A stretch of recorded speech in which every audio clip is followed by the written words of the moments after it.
오늘 새벽 기도 끝나고 익산에 있는 극동 방송 가서 직원 예배를 인도했는데 여러 날 전에 약속을 했기 때문에 안 갈 수가 없었습니다. 근데 우리가 알다시피 군산에 확진자가 나와서 어딜 가기가 좀 꺼려져요. 멀리 가면 별로 환영 안 하는 것 같고 그래서 오늘도 가긴 가는데 되도록 악수도 하지 않고 얼굴도 너무 뚜렷이 쳐다보지 않고 이렇게 좀 스쳐봐야 되겠다. 그리고 한 20분 전에 7시 50분 예배니까 한 7시 반쯤 갔습니다. 가서 이제 주차장에 차를 세워놓고 들어간 사람들 이렇게 봤는데 한 사람도 마스크를 안 하고 들어가더라고요.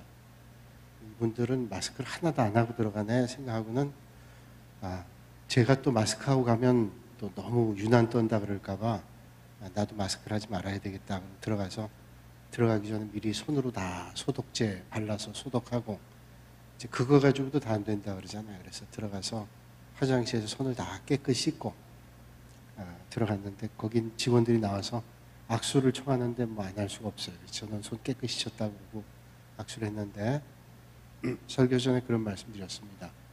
군산에서 왔다고 여러분 두려워하지 마시고 제가 쭉 그 경로를 추적해보니까 거친 것은 한 군데도 없다. 그러나 그걸 어떻게 예측하겠어요. 그래서 제가 여기 들어오기 전에 손을 깨끗이 씻고 왔습니다. 그저 말하는 것만 좀 주의해서 이 앞에 있는 분들은 좀 뒤로 앉고 그래서 하면 별 큰 어려움 없을 것 같다고 그랬더니 다 웃고 말았는데 끝나고 나서 악수하는 사람 많더라고요. 손 씻었다고.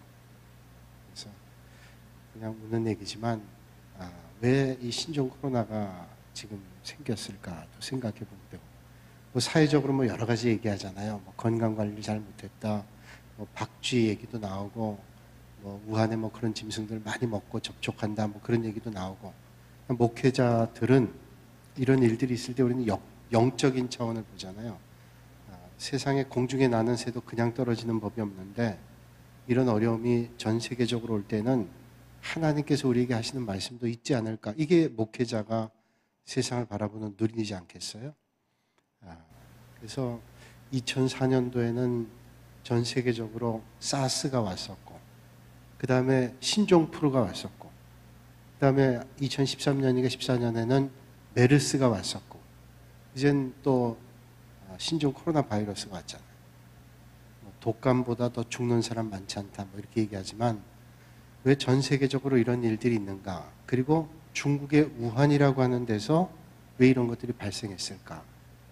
하는 걸 생각해 봐요. 오늘 아침에, 오늘 낮에네요. 저한테 그 우한에서 사역하는 선교사님의 카톡 문자가 왔습니다. 네, 이건 제가 그 선교사님 잘 모르는데 한일장신대에 계시는 정 총장님이 우리 함께 기도합시다. 그래서 이런 카톡을 보내주셨어요.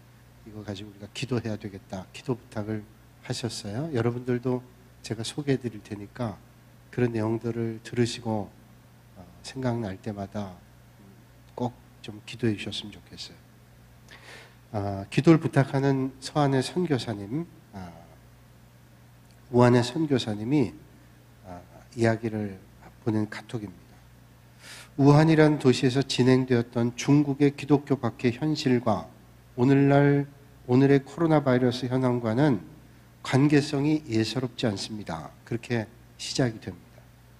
2019년에 우한이 종교정책 시범지로 지정되어 교회 핍박이 가장 심하여 현재 우한에서만 48개 지하 교회들을 강제로 폐쇄시켰습니다.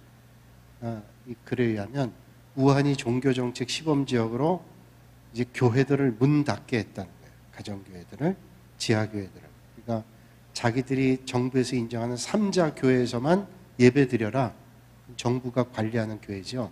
그러지 않고 자생적으로 생겨난 지하교회는 다 문 닫게 했습니다. 2018년 말에는 저희들 모든 선교사들을 단체로 추방했습니다. 그래서 지금 중국의 여러 교단의 선교사님들이 거의 다 중국에서 쫓겨나왔습니다. 지금 이제 중국에 있는 선교사님들이 거의 나왔어요. 우리 교회에서 파송한 선교사님은 학원 선교하면서 학교에 적이 있기 때문에 선교 활동을 하는 걸 분명히 알고 있을 거예요. 그러나 적이 있기 때문에 쉽게 내보내지 않는 것 같아요. 감사한 일이죠. 하여튼 지금 교단에 속해 있는 목사님들이 다 쫓겨나왔습니다. 그리고 거기 지역신문에 난 기사랍니다. 종교 규제 정책을 실행하는 부서의 가장 높은 공무원이 이번 우한 폐렴 공무원 사망자 1순위로 세상을 떠났다. 그러니까 그 종교 탄압 정책의 최고의 공무원이 공무원 중에서 제일 먼저 사망자가 됐답니다. 왜 하필 우한이 이번 역병의 진원지가 됐는지, 그리고 총력을 다하여 대체하는데도 전국적으로 신속히 번져가서 국가의 크나큰 손해를 불러오겠는지 우리가 짐작할 수 있을 것 같습니다. 이 선교사님의 관점이에요. 아무쪼록 중국이 이번 기회를 통해서 교회 핍박이 계속 일어나는데, 그 핍박의 종류는 교회당을 파괴하고 성경책을 불태우고 십자가를 내리게 하고 교회당마다 CCTV를 설치하여 감시하고 국기와 시 주석 초상화를 걸게 하고 예배 시간에 정부 선전 시간을 넣고 교회 집회를 봉쇄하고 선교사들을 추방하고 교회 지도자들을 수감하고, 이런 일들이 더 이상 대적되지 않도록 어떤 경로를 통해서라도 하나님의 메시지를 듣고 깨닫고 회개하고 만유의 주재자이신 하나님을 인정하고 믿어 나라를 올바르게 통치할 수 있도록 위해서 기도를 부탁드립니다. 이렇게 기도 부탁이 왔어요.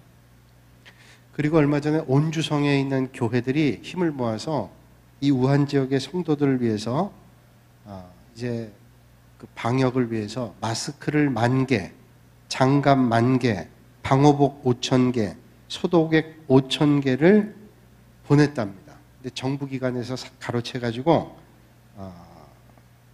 전달이 안 된 거예요. 그 우한 지역에 있는 성도들에게 전달이 안 된 겁니다. 그래서 문의를 해도 이게 어떻게 된 거냐? 아무도 모르겠다 그러고 가로챈 거죠. 그러니까 중간에 뭐 어떤 배달 사고가 난 거예요. 꼭 그 정부 기관 통해서 전달이 돼야 되니까 뭐 일부는 없어질 거라고 생각했지만 하나도 전달이 안 된 거예요.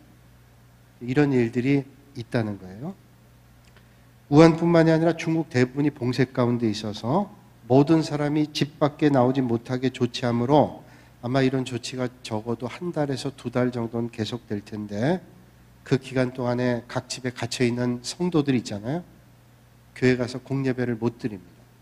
그러니까 이때 큐티 생활, 기도 생활, 예배 생활 잘 할 수 있도록 영적인 면역력이 강화될 수 있도록. 제가 이 선교사님의 이 글을 보면서 그런 생각했어요. 너무 위축돼가지고 야, 예배당도 못 가겠다 이런 생각을 하는 사람들이 혹 있는지 모르겠어요. 지금 이것 때문에 밖에 나가지 않으면 햇빛을 못 봐가지고 면역력이 약화돼서 다른 게 안 좋다 그럽니다. 근데 우리 영적인 것도 마찬가지예요.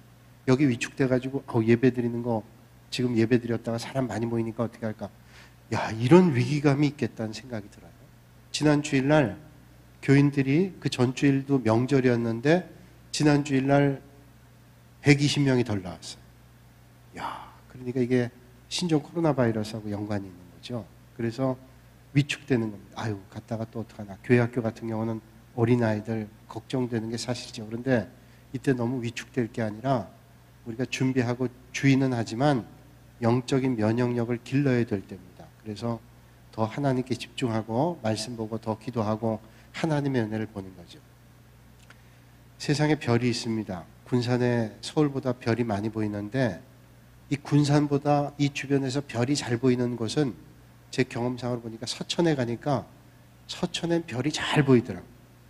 여러분 보셨어요? 서천에 가서 보면 별이 잘 보여요. 제가 그런 경험 많이 했는데, 왜 서천에 별이 많이 보이는가 하면 서천에서 보는 별이나 여기서 보는 별이나 뭐 별의 위치가 무슨 차이가 있겠어요? 어떤 차이가 있는가 하면 주변 불빛이 없기 때문에 별이 더 잘 보여요. 자, 그럼 우리에게 깨닫게 하는 게 있습니다. 세상에 잡다한 불빛들이 봐야 될 별빛을 못 보게 할 수 있다. 오늘 우리가 세상의 여러 가지 일들 때문에 정말로 봐야 될 하나님의 별빛을 우리가 보지 못하는 게 아닌가. 우리가 그걸 생각하면서 이 어려울 때, 또 세상이 분주하고 복잡하고 어려움 가운데 있을 때 영적인 눈을 크게 뜨고 하나님이 보여주시는 빛을 보실 수 있는 여러분들이 되시기를 바랍니다. 그래서 이때 우리가 영적으로 더 무장해서 위축되지 말고 영적 면역력을 더 길러야 될 때, 더 주님 바라보고 믿음의 길 걸어야 되겠다. 그런 생각을 해보게 됩니다. 여러분, 옛날이나 지금이나 교회가 교회 사명을 감당하게 될 때 교회는 핍박받습니다. 교회가 교회 사명 감당하지 않는다고 세상 사람들이 핍박하는 게 아닙니다. 교회가 교회 사명을 감당하게 되면 교회는 핍박받아요. 왜 교회가 교회 사명을 하는데 핍박할까요? 어떤 사람 그럴 거예요. 교회가 교회 사명 못하니까 핍박받지. 교회가 교회 사명 감당 못하면 핍박받는 게 아니라 밟히지요. 근데 교회가 교회 사명을 감당하지 못하면 밟히지만 교회가 교회 사명을 감당하면 핍박을 당합니다. 세상이 교회를 핍박하고 믿음의 성도들이 믿음으로 살려면 세상이 핍박을 합니다. 그건 당연한 겁니다. 여러분, 초대교회가 날로 부흥하고 하나님의 말씀의 역사가 있고 세상이 교회를 향해서 믿음의 성도들 향해서 두려운 마음을 가지고 그러면서 어떻게 초대교회 공동체가 날마다 믿는 사람들이 늘어갔다고 성경은 말씀하죠. 그러니까 이렇게 교회가 확장되고 믿음의 권세가 드러나게 되니까 로마, 힘을 가지고 있었던 로마가 가만히 안 있습니다. 그냥 있지 않고 교회를 핍박하기 시작했어요. 그래서 로마가 얼마나 크리스찬들을 핍박하고 믿음의 성도들을 고난 가운데로 몰아놨습니다. 오늘 본문 9절 말씀에 그 핍박의 현장을 요한이 말씀하고 있죠. 나 요한은 너희 형제요 예수의 환난과 나라와 참음에 동참하는 자라 하나님의 말씀과 예수를 증언하였으므로 말미암아 반모라 하는 섬에 있었더니. 자, 요한은 믿음의 사역을 감당하면서 고난에 동참하는 자로 이 요한이 어디 있는가 하면 예수님을 증언했어요. 하나님의 나라 예수님의 말씀을 증거했습니다. 그랬더니 어떻게 됐냐? 반모섬에 있었다. 이게 반모섬. 반모섬은 수아시아의 에베소 교회가 왼쪽에 있는데 서남쪽에 있죠. 이 에베소 교회에서 바다 쪽으로 한 7, 80km 떨어져 있는 섬입니다. 이 반모섬은 유배지입니다. 유배지. 거의 돌산인데 유배지로 유배가 됐습니다. 요한은 로마 황제로부터 박해를 겪고 있는 초대교회 일원으로 환난당하고 있었습니다. 그 전에 로마 황제로부터 바울이 고난당하고 베드로가 핍박당하고 많은 사람들이 고난 가운데 있게 됐습니다. 사도 요한도 고난의 자리에 지금 있는, 고난의 자리에서 요한계시록의 말씀을 전해주고 있는 겁니다. 오늘 이 말씀을 보면서 우리가 기억해야 될 것은 정말로 예수님을 바로 믿으려면 핍박과 환난도 각오해야 된다는 거예요. 이게 좋은 얘기는 아니죠, 여러분들. 예수 믿으면 기쁘고 감사하고 감격과 은혜가 넘치고 모든 일들이 형통하고 이게 우리가 원하는 건데 예수님을 바로 믿으려면 핍박과 환난이 때에 따라서는 주어질 수가 있다는 거예요. 그렇잖아요. 여러분들 경험하시지만 세상이 불의하고 어두운 세상에서 여러분들이 빛으로 살아가려면 불편해하는 겁니다. 믿음의 길을 올바로 걸어가면 사람들이 불편해해요. 적당히 예수 믿지 않는 사람처럼 술도 먹고 담배도 피고 거짓말도 하고 똑같이 비슷하게 살면 그거 가지고 뭐라고 안 해요. 조롱을 하죠. 조롱을 해도 겉으로는 얘기할 때 야 너같이 믿어야 돼. 앞뒤가 탁 튀고 얼마나 좋냐. 근데 맛을 잃으면 밟힌 것처럼 밟혀버립니다. 그런데 믿음의 자리에서 믿음으로 살려고 하고 사람들과 똑같이 않게 살려고 하면 세상이 핍박합니다. 비난합니다. 그리고 핍박을 해요. 야, 너희들은 별달러? 그 핍박이에요. 그래서 우리가 믿음으로 올바로 살아가려면 살아가는 사람들이 고난당합니다. 환난당합니다. 핍박당합니다. 기꺼이 그런 믿음의 길을 걸어야 된다는 거예요. 주님이 이미 말씀하셨죠. 주님께서 세상이 너희를 미워하면 너희를 미워하는 것이 아니라 나를 미워하는 줄 알라. 세상이 너희를 미워하면 세상이 너희를 미워하는 거 왜 미워하는가 하면 나를 미워하기 때문에 너희를 미워한다는 거예요. 주님이 미우니까 우리가 미운 겁니다. 주님 따르는 사람이 미운 거예요. 그 당연한 원리 아니에요? 세상이 주님을 미워하니 주님을 따르는 사람들을 미워하는 게 마땅하다. 그럼 왜 세상이 예수님을 미워할까요? 예수님은 세상의 빛이기 때문에 그래요. 빛이기 때문에. 요한복음 1장 9절로 11절까지의 말씀 보면 참 빛 곧 세상에 와서 각 사람에게 비치는 빛이 있었나니 그가 세상에 계셨으며 세상은 그로 말미암아 지은 바 되었을 때 세상이 그를 알지 못하였고 자기 땅에 오매 자기 백성이 영접하지 아니했다. 이렇게 말씀합니다. 예수님께서 빛을 오는데 아무도 영접하지 않았다는 거예요. 여러분 빛이 세상에 왔습니다. 근데 세상이 빛을 알지를 못하고 뿐만 아니라 영접하지 않습니다. 좋아하지 않습니다. 싫어했습니다. 왜 그랬을까요? 왜 주님께서 빛으로 세상에 왔는데 어둠 가운데 있는데 빛으로 오면 주님이 빛을 밝히니까 좋아해야 되잖아요. 근데 세상은 좋아하지 않았다면 싫어하고 핍박하고 결국은 예수님을 십자가에 못 박게 했어요. 비행기를 타고 가다 보면 밤을 만나요. 그럼 다 불을 꺼줍니다. 그 시간에 자라고. 근데 밖에는 지금 밝은 낮이에요. 시간적으로는 지금 자야 될 시간인데 시차가 다르니까 비행기 타고 가면서 보면 다 지금 자고 싶은 시간인데 밖은 밝습니다. 창문을 다 닫아요. 그런데 어떤 사람이 지금 밖에 어떤가 그러고 그걸 열면 빛이 확 들어옵니다. 자던 사람들이 불빛, 그 빛이 밖에 있는 태양빛이 싹 비치니까 다 눈을 뜹니다. 누가 저 문을 열었어? 싫어하는 거예요. 어둠 가운데 있는 사람들이 빛이 확 들어오면 이게 불편할 때가 있다는 거예요. 그러니까 그 어둠은 그런 차원의 어둠과 빛이 아니라 캄캄한 암흑과 같은 빛을 좋아하지 않은 세상이 빛이 들어오는 것을 좋아하지 않았다는 거예요. 그러니까 주님이 빛으로 올 때 세상은 주님을 환영하지 않았다는 거죠. 요한복음 3장 9절, 19절 이하에 말씀하고 있어요. 곧 빛이 세상에 왔을 때 사람들이 자기 행위가 악함으로 빛보다 어둠을 더 사랑한 것이라. 악을 행하는 자마다 빛을 미워하여 빛으로 오지 아니하나니 이는 그 행위가 드러날까 하며. 자, 세상에 빛으로 주님이 오시니까 이 빛이 들어오는 순간 악한 세상이 쫙 드러나는 겁니다. 어두울 때는 안 보였던 것들이 빛이 들어오니까 밝혀지는 거예요. 여러분, 그냥 주변이 캄캄하고 불빛이 어두우면 사물이 잘 분간이 안 돼요. 어떤 게 더러운지 깨끗한지 분간이 안 됩니다. 근데 등을 바꾸고 밝은 빛이 들어오기 시작하면 더러운 부분이 많아요. 아유, 여기도 더럽고 저기도 더럽고, 그럼 이게 고쳐나가게 됩니다. 근데 다 더럽고 어두워도, 다 더럽고 형편없어도 어두우면 분간이 안 되는 거예요. 근데 주님이 빛으로 오니까 어두운 세상이 환영을 안 해요. 그래서 주님을 십자가에 못 박잖아요. 여름철에 산속에 계곡에 앉아서 발 담그고 있다가 옆에 있는 돌들 한번 이렇게 들어보세요. 돌 들면 거의 예외 없이 돌 밑에 있는 벌레들이 어떻게 돼요? 싹 사라져 버립니다. 그 돌 밑에 그 여러 가지 것들이 있었단 말이에요. 돌 밑에 숨어 있는데 그 돌을 싹 들면 놀래가지고 다 달아나 버려요. 어두운 환경 가운데 사는 생물들은 빛을 싫어하죠. 마찬가지로 어두운 세력에 매여 있는 사람들은 빛을 싫어합니다. 미워합니다. 그래서 내몰기 위해서 핍박해요. 그러니까 우리 믿음의 성도들이 올바른 믿음 생활하고 교회가 세상에 나아가면 어둠을 밝히기 시작하면 세상이 다 환영하냐? 그렇게 생각한다면 착각입니다. 환영받으면 좋겠는데 올바른 믿음 생활하고 올바른 믿음의 길을 걸어가려면 핍박해요. 야, 넌 나하고 똑같아야지 라고 하면서 비난합니다. 핍박을 하는.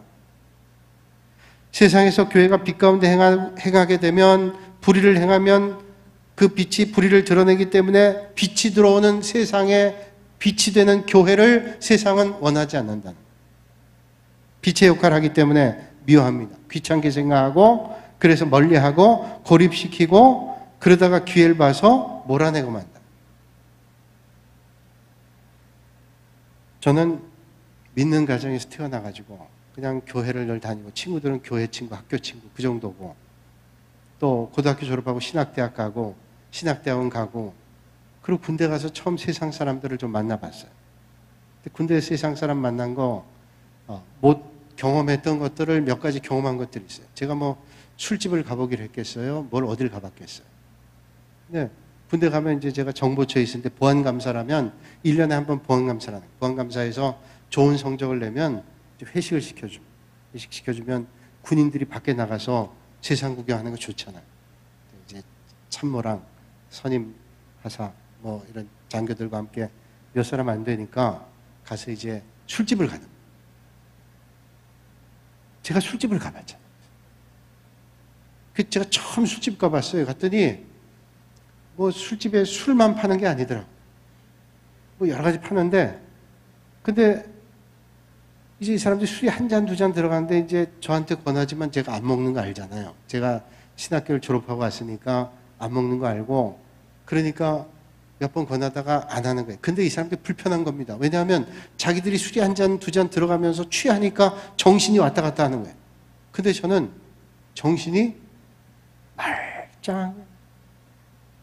그러니까 이 사람들이 술 먹고 하는 행동들이 저는 다 제 눈에 보이는 겁니다. 야, 이거 정말 괴롭더라고요. 제가 있는데. 근데 가만 보니까 그 사람은 더 괴로운 것 같아요. 제가 한번 가서 이제 그러고서 말짱한 정신에 있다 왔는데, 야, 이건 정말 못 가겠다. 근데 제가 뭐 쫄병이 가자면 가야 되고 그러잖아요. 제 군대에서 뭐 안 간다 못 간다 이럴 수가 있겠어요? 뭐. 근데 보니까 그 교회 다닌 사람이 절반 이상이었거든요. 참모부터 해서 집사님부터 해가지고 여러 사람이었어요. 그분들이 저를 눈치를 보더라고요. 한 번은 제 고참인데 그 사람도 어디 신학교를 다니다 왔어요. 1학년 다니다 왔는데 저보다 몇 살 어린데 저한테 그러는 거예요. 사석이니까 형님, 내가 신학교 1학년밖에 안 돼서 내가 수준이 안 돼서 내가 이렇게 지금 요거밖에 못합니다. 내가 동생, 계급은 저보다 위지만 동생 정신 차려. 부끄러웠을 거야 아마. 그러니까 세상은 말이죠. 우리가 말짱한 정신으로 있는 거 세상은 불편합니다. 불편해요. 그래서 좀 피했으면 좋겠어요. 좀 떠났으면 좋겠어요. 우리가 믿음 사람들이 올바른 믿음의 생활하면 세상이 불편해합니다. 그 당연하죠. 불편해야지. 그래야 뭔가 바뀔 거 아니에요. 그래서 예수님은 너희가 세상에서 핍박을 받는다. 그러나 조금도 이상하게 여기지 말라. 그건 당연한 것이라는 거예요. 너희 앞에 간 선자들도 다 이런 핍박을 받았다. 그러니까 여러분, 예수 믿고 내가 상 받고 칭찬만 받으려고 하면 그거 착각입니다. 야, 믿음 생활 올바로 안 해서 사람들이 비난하는 거야. 그럴 수도 있어요. 그건 조롱하는 거죠. 야, 저거 예수 믿는 것들이 왜 저 정도밖에 안 돼? 그런 조롱이 있어요. 그러나 예수님을 잘 믿고 믿음의 생활한다고 사람들이 칭찬만 하냐? 절대로 그렇지 않아요. 불편합니다. 그래서 비난해요. 그래서 어떤 데 핍박을 합니다. 고통을 주기도 합니다. 왜? 예수 믿는 것들이 나를 불편하게 한다라고 하는 거예요. 마태복음 5장에 보면 8가지 복이 쭉 나오죠. 8복의 말씀이 나오는데 그 8복의 말씀 가운데 제일 마지막의 말씀이 의를 위하여 핍박을 받는 자는 복이 있나니 천국이 저희 것입니다. 말씀합니다. 의를 위해서 핍박을 받는 것은 천국이 저희들 것이라는 거예요. 나를 인해 너희를 욕하고 핍박하고 거짓으로 너희를 거스려 모든 악한 말을 할 때에는 너희에게 복이 있나니 기뻐하고 즐거워하라. 하늘에서 너희 상이 큼이라. 여러분 삶의 자리가 이 땅에서 하나님 기뻐하시는 믿음의 자리가 돼서 하나님 나라에서 얻는 상이 누구보다도 크실 수 있기를 주님의 이름으로 축복합니다. 그러니까 요한이 pat모섬에 있게 된 것은 많은 그리스도인들과 같은 핍박의 자리에 요한이 동참하고 그 핍박의 자리에 있었고 pat모섬에 유배된 것도 복음을 전했기 때문에 이런 고난의 자리에 있었다라는 거예요. 디모데후서 3장 12절에 말씀하죠. 무릇 그리스도 예수 안에서 경건하게 살고자 하는 자는 핍박을 받으리라. 자, 그러니까 우리가 요거 하나 알아야 돼요. 내가 예수님 잘 믿고 믿음의 길을 걸으면 상 받고 칭찬받는 것만 아니라 핍박과 환난을 받을 수도 있다. 그러니까 그것 때문에 시험 당하지 말라는 거예요. 핍박과 환난 당하지만 내가 하나님 나라에서 받는 상은 이 세상의 상과는 비교할 수 없는 큰 상을 받는 거예요. 우리가 그걸 바라보고 오늘 믿음의 길을 걷죠. 세상에서 상 받으려면 열심히 공부하잖아요. 또 올림픽 선수는 열심히 노력하잖아요. 술, 담배도 절제하고 모든 생활 절제하고 훈련하잖아요. 올림픽 금메달, 메달을 따기 위해서 세상의 상을 받기 위해서 달리는데 영원한 하나님 나라의 상을 받기 위해서 우리가 달릴 때 지금 만나는 환난과 핍박 때문에 영원한 것을 놓친다. 그럴 수는 없다는 거예요. 사도 요한은 하나님의 말씀과 예수님의 증거를 인해서 pat모섬이라는 곳에 유배가 됐습니다. 그래서 이 pat모섬에서, 오늘 말씀이지 이 pat모섬에서 하나님께서 계시를 보여주시는, 계시는 뭐예요? 하나님께서 열어서 보여주시는 것을 말씀해 주시는 거예요. 오늘 보면 여러분 요한계시록 볼 때 한번 머릿속에 상상하는 게 좋을 것 같아요. 저는 이 말씀을 준비하면서 예수님이 뭐 7별의 비밀 그리고 7촛대, 금촛대를 말씀해요. 7별은 그 7교회 보낸 사자고 7 촛대는 7교회다 이렇게 말씀해요. 그러면서 예수님에 대한 말씀을 하는데 예수님이 그 7촛대 사이에 있는데 그 예수님께서 7촛대 사이에 있는데 모습이 어떠냐? 머리는 희고 발은 노쇠 같고 번쩍거리고 손에는 오른손에는 별을 7개를 들고 있고 이런 말씀들이 주잖아요. 그래서 제가 한번 그려봤어요. 허리에는 금띠를 띠고 다 그려봤어요. 상상을 하면서 보면 여러분들이 이제 요한계시록 공부하면서 함께 나누면서 요런 말씀이 요런 말씀이었구나. 요걸 스쳐 지나가면서 여러분이 이해하면 여러분 어떤 이단들이 공격해도 이건 어떤 거라는 것을 정확히 이해하고 대응할 수 있을 거예요. 여러분 이때 사도 요한이 반모섬에 유배됐을 때 나이가 몇 살이나 됐냐면 90 정도 됐습니다. 많은 신학자들이 말하기를 사도 요한이 90이 됐다는 거예요. 여러분 90이란 나이는 정말로 대단히 많은 나이입니다. 요즘에는 80 넘으셔도 정정하신데 저희 아버지가 이제 89이세요. 31년생이니까 이제 만으로 89인데 88까지는 별로 못 느끼셨대요. 88까지 못 느꼈는데 89 해 넘기면서 이젠 하나님 앞에 갈 때가 다가온다는 걸 느끼신대요. 그래도 마음상으로 5, 6년은 충분하다고 생각하는데도 이제 폐렴이라든지 이런 거, 감기라든가 거 이거 주의해야 돼요. 90이라는 나이는 그 당시에는 더 많은 나이지 않겠어요? 제가 목회를 막 시작하면서도 거의 대다수의 교인들이 환갑잔치를 했어요. 환갑잔치. 한 20여 년 전, 30년 전만 하면 교인들이 다 환갑잔치 했어요. 우리 교회 환갑잔치 하신 분들 없어요. 환갑은 저도 조금 있으면 환갑이에요. 죄송하지만 환갑은 먼 것 같은데 금방 환갑이라고 이게 환갑이. 이게 환갑잔치 지금 안 해요. 근데 제가 목회 시작할 때는 환갑잔치 했어요. 제가 전도사 갈 땐 환갑잔치 많이 갔어요. 팔순잔치 하면 오래 사셨다. 근데 지금 느낌상 지금 팔순잔치 하면 옛날에 환갑잔치랑 비슷할까? 지금 팔순이 옛날 환갑보다 더 정정하신 것 같아요. 옛날에 사도 요한이 90고령. 그때 그 고령임에도 불구하고 예수님을 증거해요. 그래서 그 직분을 끝까지 지키느라고 지금 사도 요한이 반모섬에 유배돼서 이제 하나님 맡겨주신 일들을 감당하는 거예요. 이 반모섬 아무것도 없는 돌산이고 유배지입니다.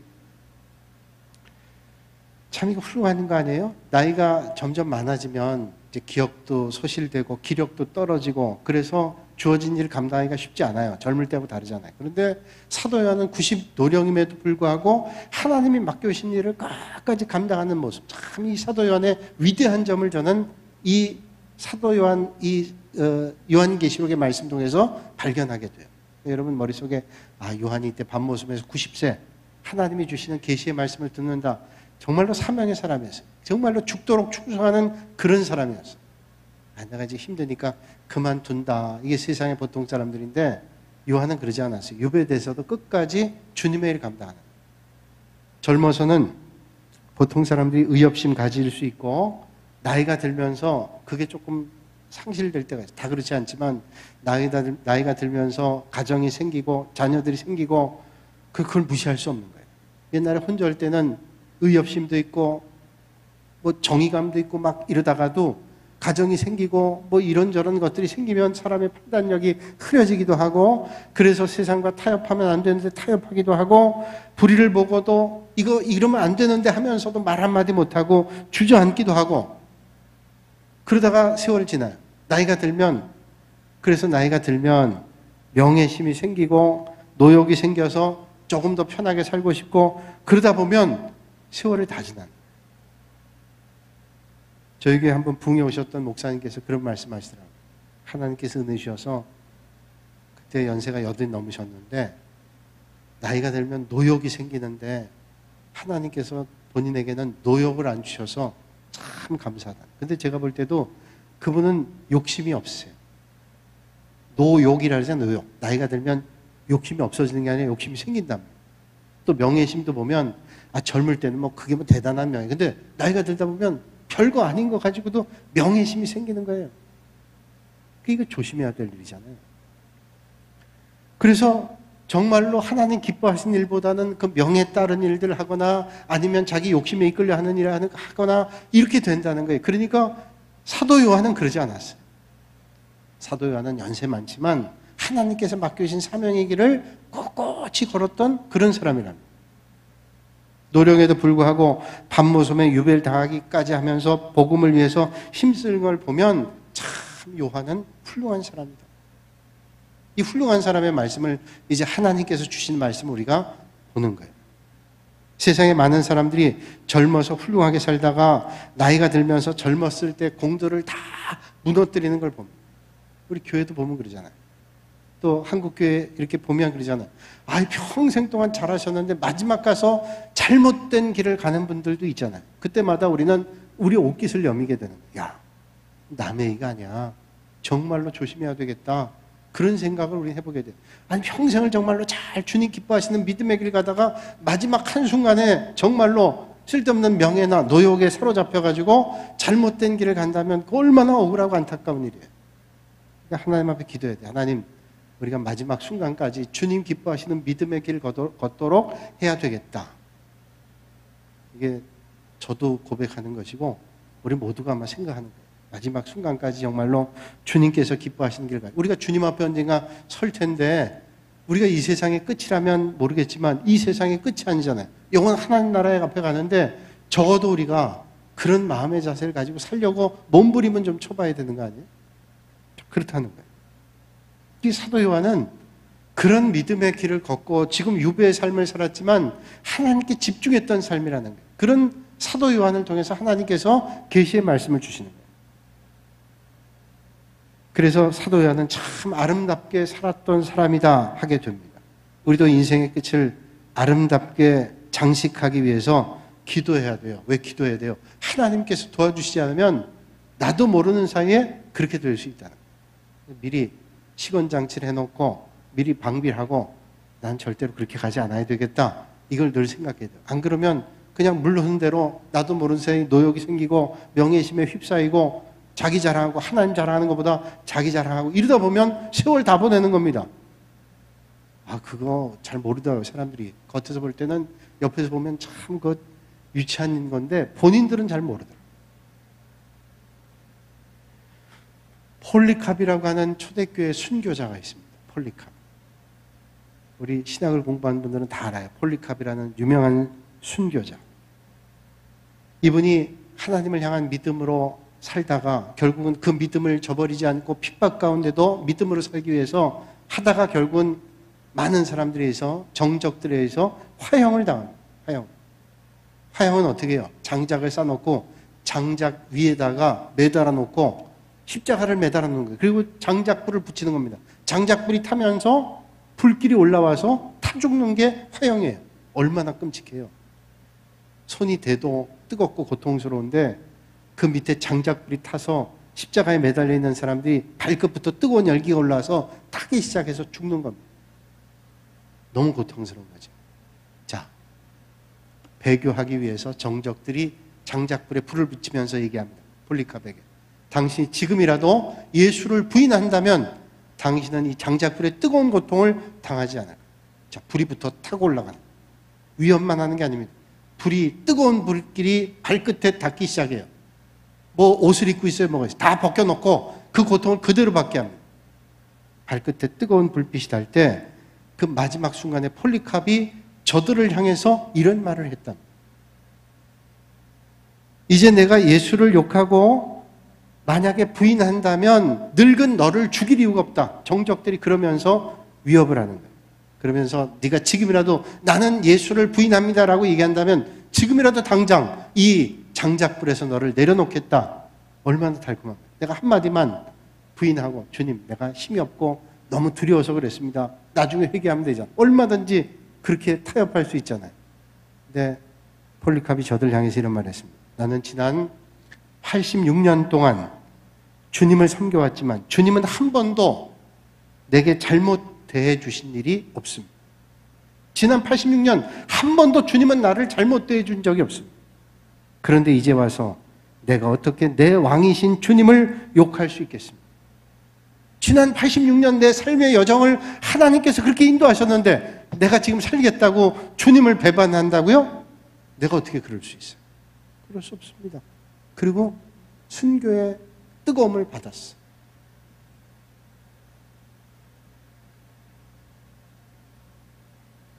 여러분, 오늘 우리가 은혜 받고 믿음의 길 건다는 것은 좋은 일만 있지 않아요. 때로는 힘겨운 일도 있습니다. 그러나 우리가 주님의 은혜를 생각하면 기꺼이 믿음의 길을 갈 수 있는 거 아니에요? 여러분, 믿음의 길 걸으면서 다 좋은 일, 기쁜 일, 믿음 생활하면서 좋고 기쁜 일이 얼마나 많아요. 저 같은 경우는 좋고 기쁜 일이 훨씬 많더라고요. 그런데 믿음의 길 걸으면서 좋고 기쁜 일만 있지 않더라고요. 힘들고 어려운 일도 있고, 어떤 데는 결단해야 될 일도 있고, 어떤 데는 그 일 때문에 비난돼야 될 일도 있고, 어려운 일도 있어요. 그러나 내가 기쁜 일, 좋은 일은 하고, 비난당하고, 고난당하고, 힘든 일들은 피하겠다. 그러면 올바른 믿음의 길을 걷는 것이 아니라는 거예요. 초대교회 역사는 하나님의 말씀과 예수 그리스도를 증거하기 위해서 죽음의 길을 선택한 많은 믿음의 성도들의 신앙의 역사. 여러분, 이 땅의 교회 역사는 순교의 역사고 고난의 역사예요. 이 땅에 교회가 세워지고 교회가 오늘까지 이루어질 때 교회가 기쁘고 번성하고 좋은 일만 있어요. 시험도 있고 어려움도 있고 곤란한 일도 있고 환난도 있었어요. 그 일들을 쭉 겪으면서 왔다. 우리 교회가 1933년 2월 5일에 시작됐잖아요. 87년 지난 역사를 돌아보면 아마 이 자리에 계신 분들이 어떤 분은 조금 더 알고 어떤 분은 잘 모르지만 저도 잘 모르지만 어려운 일들이 얼마나 많았겠어요. 일제강점기에 일본에 여러 가지 어려움 당했겠죠. 또 교회가 또 주님의 일을 하면서 밖으로는 어려움도 있었지만 안에서는 시험도 있었겠죠. 그 일들이 있지만 그 환난과 어려움 가운데도 하나님 바라보는 믿음의 사람들을 통해서 교회는 든든하게 서가고 그런 사람들을 통해서 하나님의 역사는 앞으로도 계속 이루어지게 될 거예요. 오늘 저는 저와 여러분들이 그 하나님 나라에 그렇게 쓰임받는 여러분들이 되실 수 있기를 바랍니다. 이제 말씀 마무리할게요. 믿음 생활하면서 어려움도 와요. 그러나 사도 요한도 그런 어려움이 왔지만 그 밤모습에서 그 어려움 가운데도 하나님을 향한 믿음을 놓치지 않고 주님 바라보고 믿음의 길 가고 결국은 그런 요한에게 하나님께서 계시의 말씀을 주셔서 7교회, 그 7교회는 소아시아에 있는 에서보드 사빌라 그 7교회뿐 아니라 그 7교회는 사실은 이 땅에 있는 모든 교회에게 주시는 메시지, 그 메시지를 전하고 있는, 오늘 우리가 믿음의 자리가 어떤지 우리를 돌아보면서 어떤 삶의 자리에 있다 할지라도 하나님 기뻐하시는 믿음의 자리에서 더 주님 바라보시고 아무리 세상에 이런저런 불빛이 있다 할지라도 영원하신 하나님의 별빛을 보실 수 있는 여러분들이 되시기를 주님의 이름으로 축복합니다.